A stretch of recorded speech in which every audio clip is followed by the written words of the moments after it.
I'm really delighted to welcome Alan Verda back to Prince George's County. We're really glad that he was willing to come all the way from Boise, Idaho. And yes, it's going to be there in a minute. He left Prince George's County back in 1988 to become University Archivist at Boise State, but his education was here in Prince George's County, where he grew up, completing his bachelor's and his graduate degrees at the University of Maryland.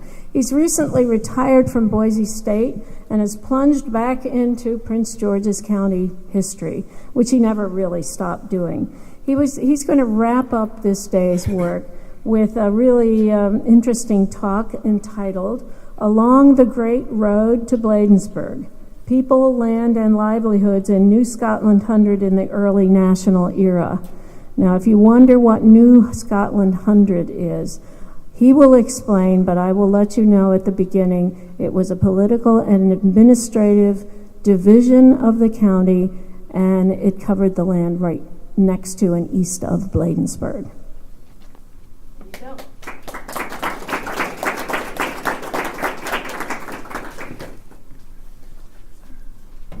Thank you, Susan, and thanks to all the organizers of this event.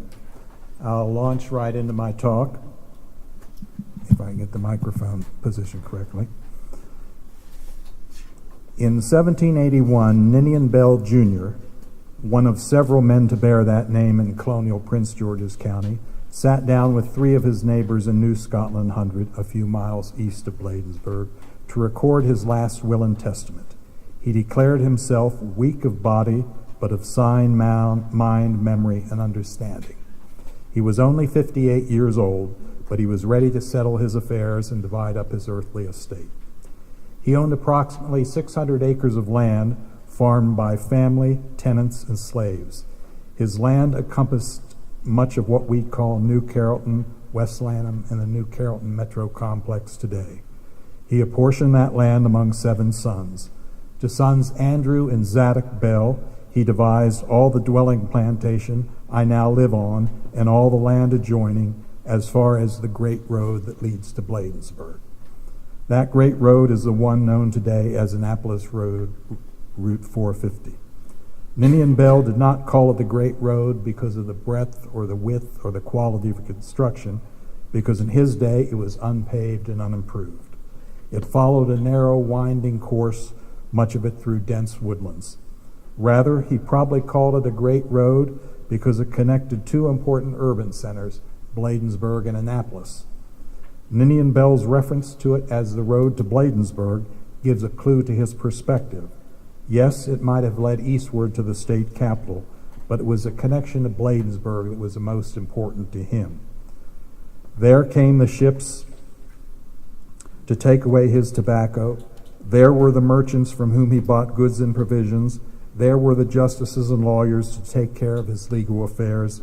There were the taverns in the town where sociability, conversation, and even gossip were as readily available as food and drink. Bladensburg was the urban center to which the people of Ninian Bell's neighborhood turned for such services. Any others were miles and miles away.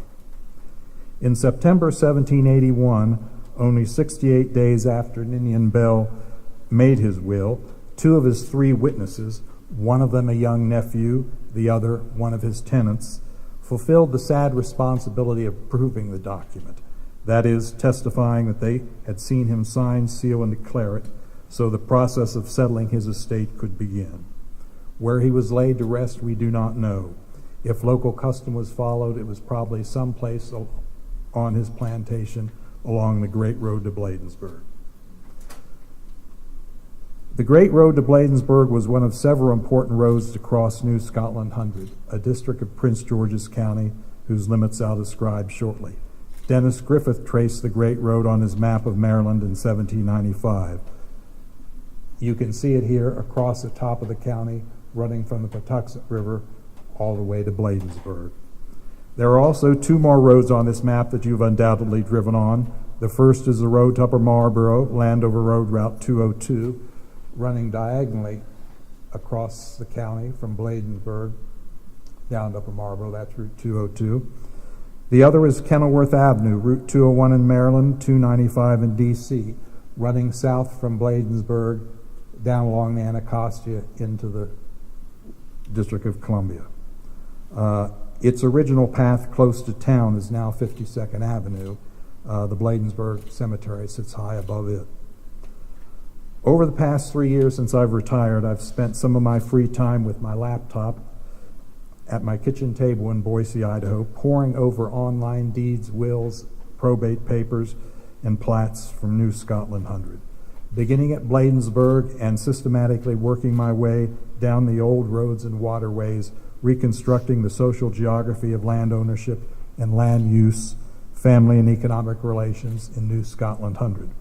The Maryland State Archives has provided an invaluable service by putting many of these documents online. Mine is still a work in progress, but I'll share a little of what I've learned about New Scotland Hundred, the area beyond Bladensburg, immediately to its east, and particularly the interplay between the people of the town and the people out in its hinterlands. And I grew up as one of those people in the hinterlands. First, if there are even 10 people east of Bladensburg today who know they're living in New Scotland Hundred, I'd be very much surprised. New Scotland Hundred and the hundreds in general were legislated out of existence 200 years ago, so there's no reason why they should. A hundred was an administrative unit of a county. The county court appointed tax assessors, constables, and road supervisors for each hundred. New Scotland Hundred was older than Prince George's County itself. Before Prince George's was established in 1696, New Scotland was the western frontier county of Charles County. It stretched all the way to the very vague border with Pennsylvania. Most settlement at the time in New Scotland Hundred, however, was still concentrated along the Anacostia River and its tributaries. Scores of Scots, many of them named Bell, settled along the Anacostia frontier along with the English decades before Bladensburg was ever dreamed of. Names of some of the land grants bespeak the Scottish heritage in the region: Scotland, New Dumfries, Kidmore, Langley, Aberdeen, Carlisle. So do the ubiquitous surnames Bell, Magruder, Edmonston, Bowie. As the frontier advanced, new hundreds were created west of the Anacostia, so by 1775, New Scotland Hundred had been reduced to the boundaries it would hold until 1847, when the hundreds were finally phased out of existence in Prince George's County. Bladensburg was set off from New Scotland Hundred as its own hundred in 1761, so when we speak of New Scotland Hundred, the town itself is not included. This is a modern map with the boundaries of New Scotland Hundred outlined in red as it existed from 1775 to 1847. It covered a good chunk of Prince George's County. Sorry about that. From Greenbelt and the Goddard Space Flight Center on the north, all the way down to Benjamin Berry's plantation Independence on the south. That line is part of Central Avenue.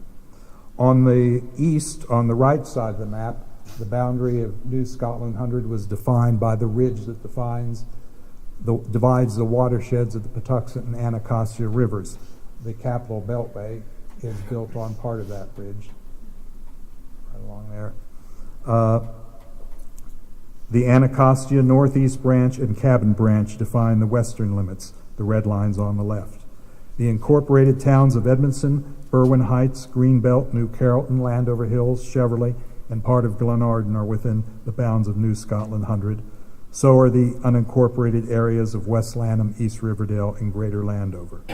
New Scotland Hundred is roughly 4 miles wide and 9 miles long. Tax assessors found 20,000 acres of land to assess in the hundred.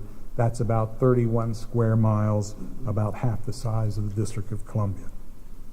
In 1798, 60 individuals owned the 20,000 acres that made up New Scotland Hundred. In 1821, that number had risen to 80 landowners. Now, for our purposes today, it probably would be both time-consuming and tedious to go into extreme statistical comparisons, but to suffice it to say, however, that when compared to townships of similar size in the non-slaveholding regions of the country, there was a great concentration of land ownership in the hands of a few in New Scotland Hundred.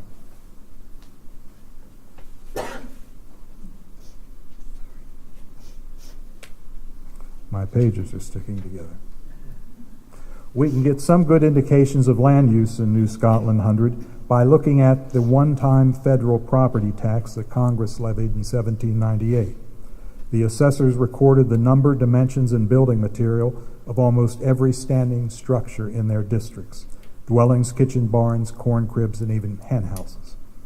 After houses and kitchens, the most numerous structures in New Scotland Hundred were tobacco barns. I count more than 50 of them distributed throughout the hundred.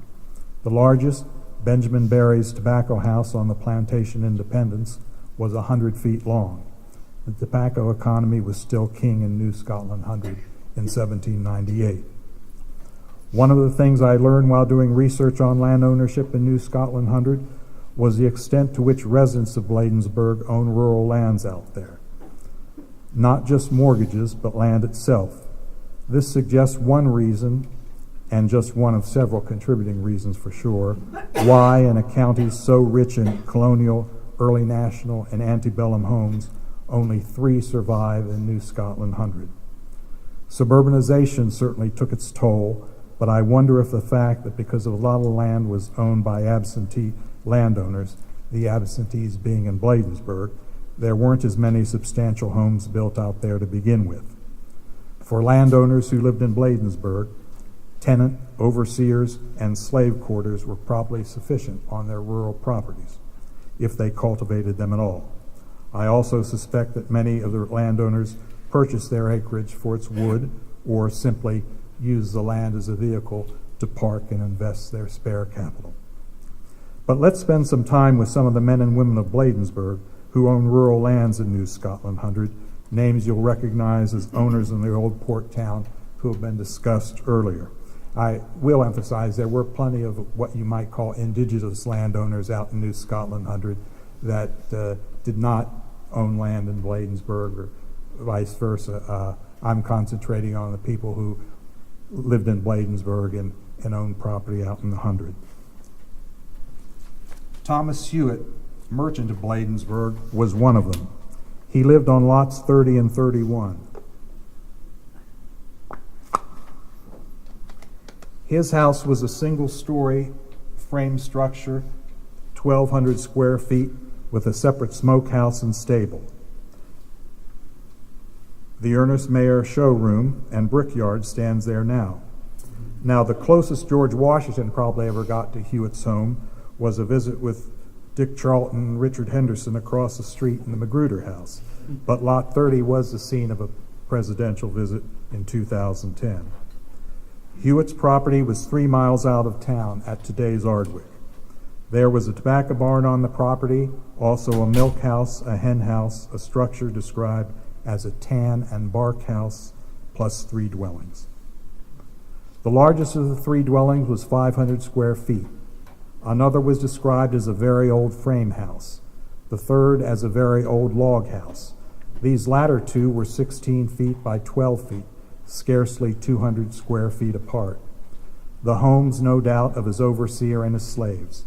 So no big house on Hewitt's plantation, just these smaller structures, very few of which survive anywhere in the county at all.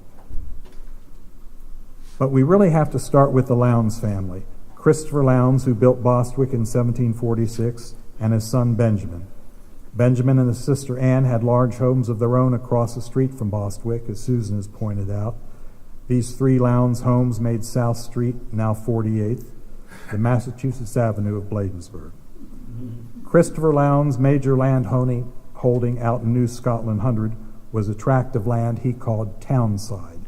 It was first surveyed for him in 1743 for 100 acres and eventually grew to 651 acres. Townside was located out on Annapolis Road, centered in the area of today's new Bladensburg High School, Capitol Plaza, Walmart, that area. Christopher Lowndes' son Benjamin added more land to the Townside tract to create a huge parcel of 1,400 acres. He resurveyed that acreage in 1787 and renamed it Columbia. It stretched from the limits of Bladensburg eastward along Annapolis Road for 2 miles and northward from the town up Edmondson Road 2 miles as well, past Riverdale. This is a plat of the original surveyor's certificate for Columbia with pictures of two current landmarks on the tract that you'll probably recognize. Columbia is outlined on blue. The neighboring tract, Fairfax Bell, is outlined in red, and Bladensburg is at the left, outlined in Mustang maroon. Fairfax Bell was a much older tract than Columbia. William Bladen patented it in 1701, when access to New Scotland Hundred was chiefly by water, up the streams that were much deeper than they are today. William Bladen laid out 200 acres fronting on Beaver Dam. It's not drawn on this plat, but it would be on the right side. This corner here is a marked oak tree on the side of Beaver Dam branch. From the Beaver Dam, it stretched northwestwardly up the hillsides to a high ridge where one of its 4 boundary stones was set. That stone, Fairfax Bell number 3, became a common boundary with Columbia some 80 years later. Like most ancient boundary stones, Fairfax Bell number 3 has vanished, but it survived long enough to make it on this 1942 subdivision plat. Stone FB3 found. It stood here a few yards from this tree at the corner of 68th Avenue and Annapolis Road. From its commanding height, even on a hazy day, it offers a good view of 3 miles across the Beaver Dam Valley to the far eastern side of New Scotland Hundred, all the way to FedEx Field. We know that structure as the home of the Washington Redskins. My friend in Idaho know it as the place where the Boise State Broncos whipped Virginia Tech. My apologies to any Hokie fans in the audience. We call it the Battle for the Capitol.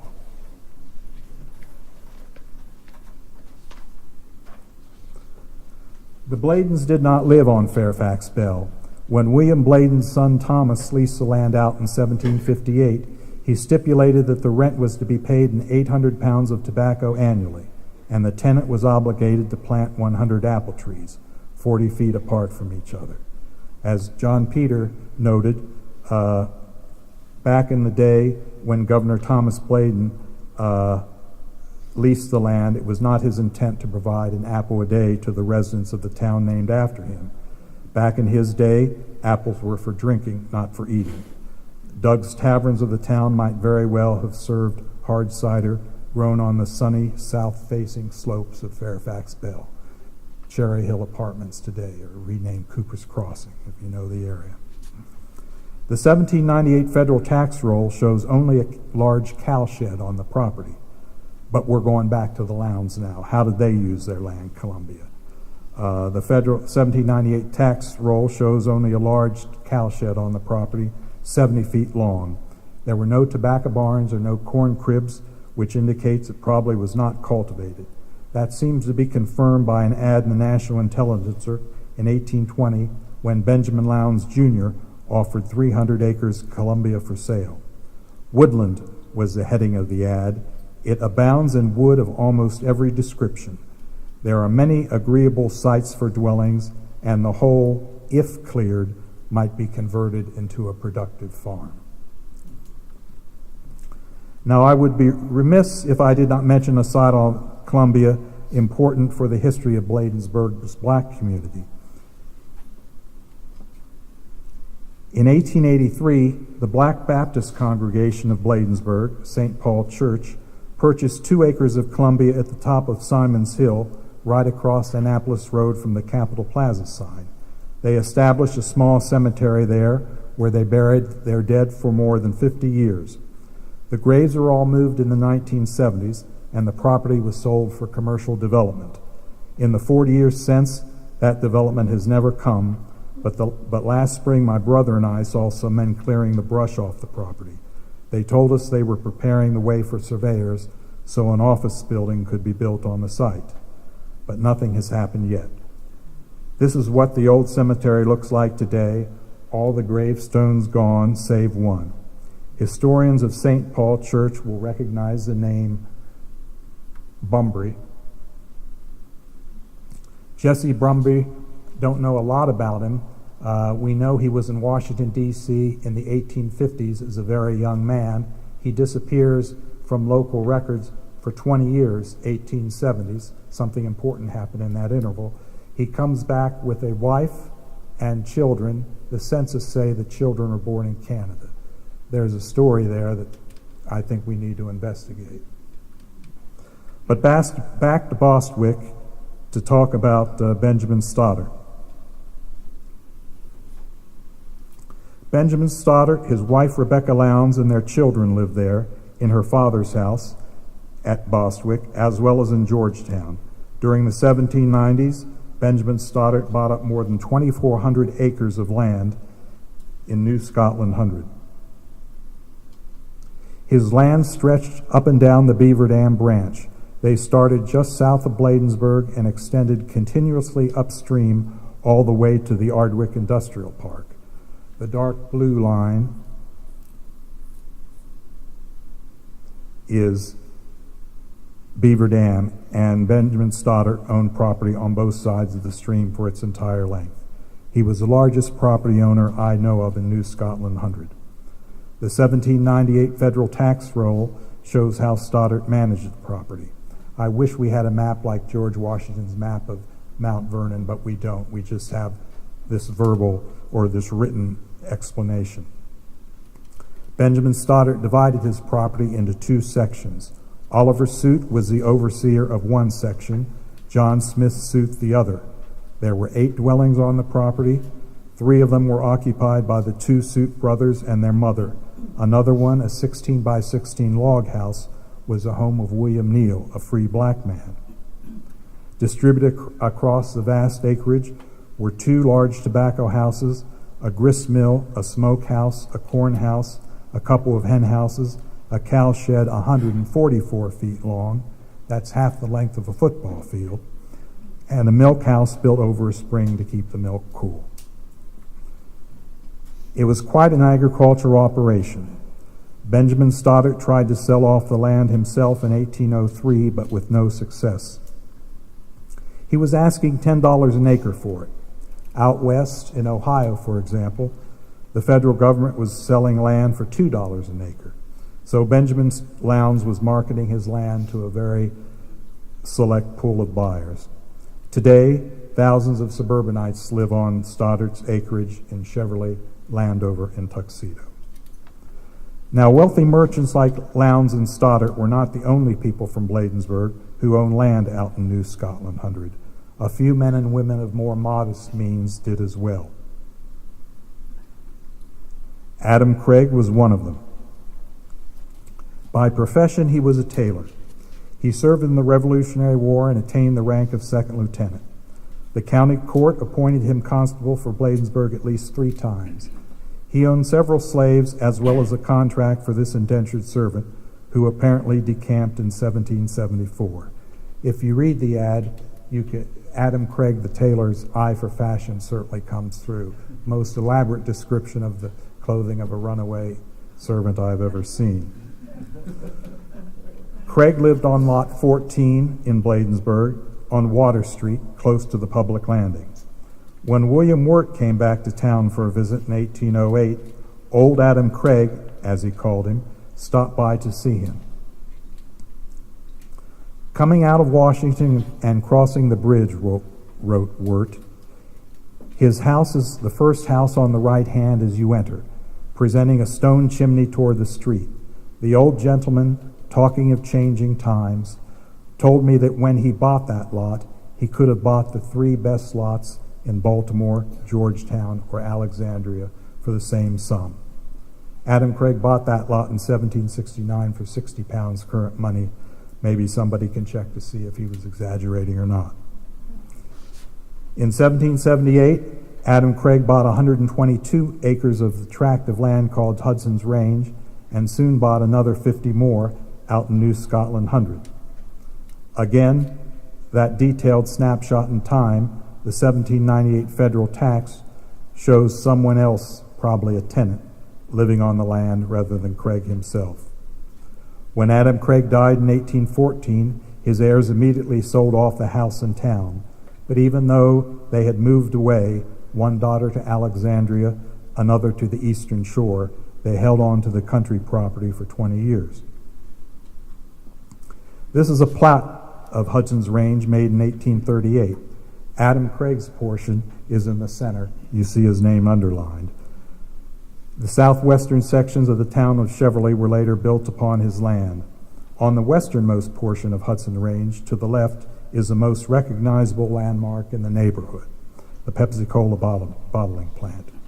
The bottle cap marks the spot high above Kenilworth Avenue. In Adam Craig's day, merchant Richard Henderson owned that portion. No president ever came out to Hudson's Range, but another notable did. When it was dedicated, longtime board member and Pepsi-Cola spokesman Joan Crawford made a visit out to Hudson's Range. So Mommy Dearest has been here as well as the father of our country. Now, I think this was Adam Craig's house. It was located on lot 14 in Bladensburg. The photographer called it the old Baron Homestead because Daniel Baron and his heirs owned it for much of the 19th century. It faced the little alley that ran between lots 14 and 15, and you can see, just as Wirt described it, the great stone chimney faced Water Street. Here's another picture of it that I found on the D.C. Public Library's Flickr page of all places, unidentified, but certainly the same house. And here's one more that Joe Rogers loaned me, looking northward up Water Street, looking up Baltimore Avenue.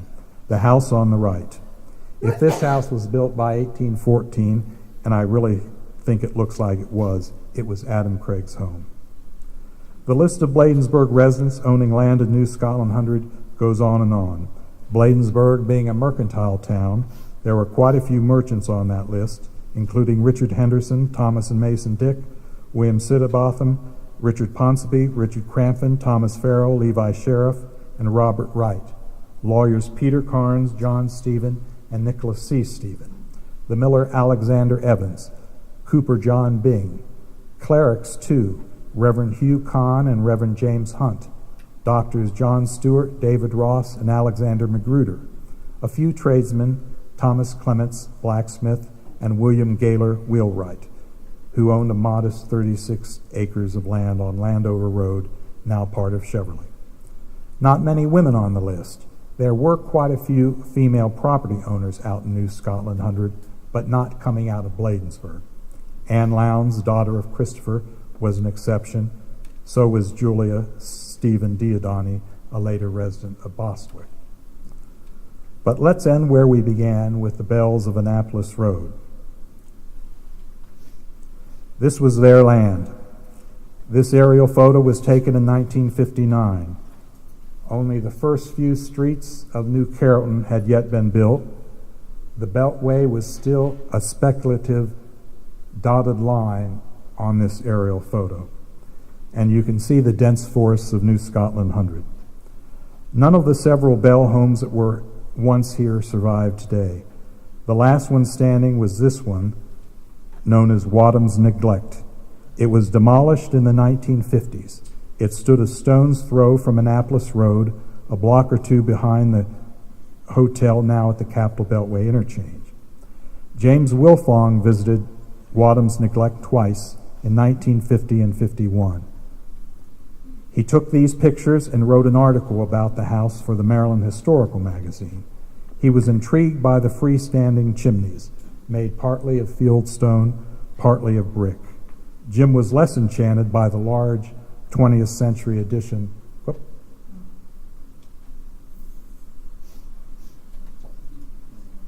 Sorry about that. On the left, that had been grafted on.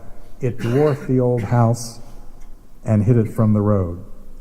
That new addition was demolished first, and Jim went back to see what the house might have looked like before the addition was built.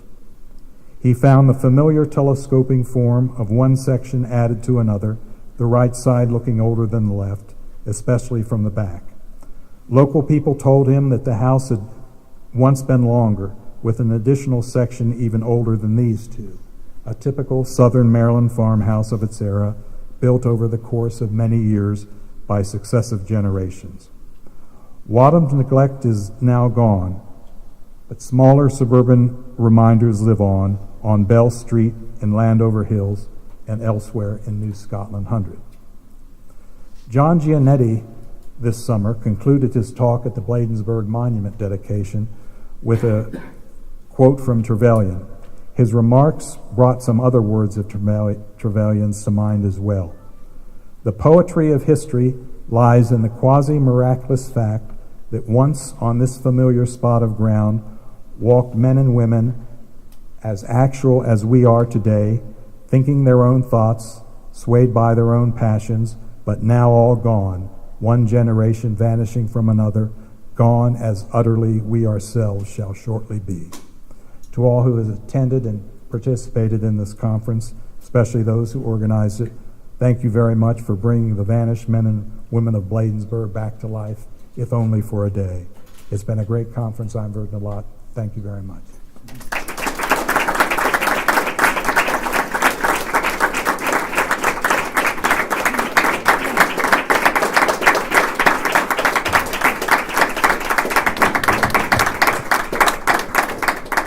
Well, we're running over, but I'm sure there are questions, so let's try. No? Or does everybody want to go to the... There's yes, David. What was the northern part of New Scotland? Columbia? Oh, Columbia. Well, along Edmondson Road, it went up past East Riverdale, past another presidential landmark, the Alamo Restaurant, where Dwight and Mamie Eisenhower like to come out for authentic Tex-Mex food. You know, presidents came out to Bladensburg and New Scotland Hundred quite a bit. To the east, along Annapolis Road, it went, you know where Pep Boys is? Yes. Pep Boys, it went out about that far. And in that in-between area, it meandered from oak tree to cedar tree to birch tree and everything like that. So the dividing line between the Bells and the Lowndes was sort of, if you know Greenville Parkway, that huge ridge that runs between Defense Heights and East Pines. No, that no, not that Pep Boys. The Pep Boys on Annapolis Road used to be a Safeway. I think we'll do just one more question because we are running very late. Not a question, but my mother, Eleanor Gregory, is a direct descendant of Christopher Lowndes. My goodness. Which means that you are too. Would you like to buy a house? Or Very are you pleased going to that say you came. inherited it? Okay, well, thank you so much, Alan. Gee, it was just great. And I'm